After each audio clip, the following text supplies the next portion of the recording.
Mungiakami police arrested 3 people along with a vehicle bearing number TR06B1830 for illegal timber from 41 Mile area on Wednesday. The names of the arrested were Jagannath Giri, Shamal Sarkar and Bijoy Kumar Debarma.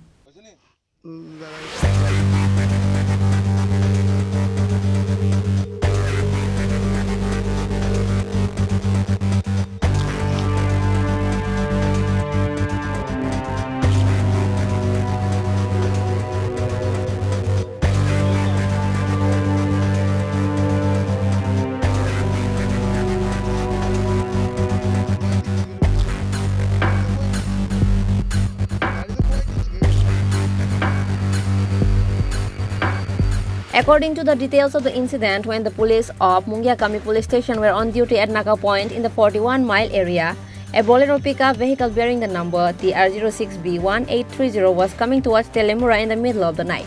When the police stopped the car at Naka Point in the 41 Mile area and questioned the driver could not give any answer, and the police seized the car along with the wood and brought it to the police station.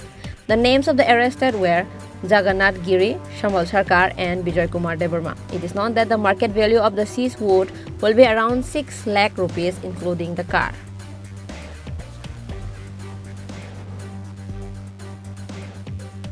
গাড়ির খবর আছিল বলতে গতকালকে মিডনাইটে মুঙ্গিয়াকামি পিএসএ গাড়ি আটকেছে। তারপরে রাত্রে আমরা inform করার কথা ছিল, কিন্তু হয়তো নেটের ডিস্টার্ব আমরা ভুলবেলা খবরটা পেয়েছি। পাওয়ার পরে আমরা মুঙ্গিয়াকামি পিএসএ গেছি, পিএসএর লোককে আটকে রাখছে গাড়ি। তারপরে আজকে সকালবেলা প্রায় 7টা সাড়ে 7টার দিকে আমরা গাড়িটা হ্যান্ড ওভার করছে।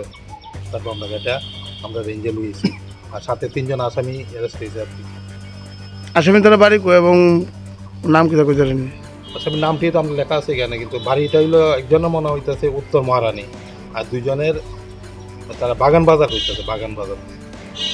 কত টাকার মূল্য কাটিব? এখানে প্রায় 50 সেফটি কার্ড হইব, বাজার মূল্য প্রায় 70,000। আপনার নাম? মানে Abinash Nath, designation forester, Teliamura range FPO. Later, the police of Mungiakami police station handed over the vehicle and the 3 arrested persons to the Telemura Forest Department. Reported by Hiran Moy from Telemura, Chini Khorang.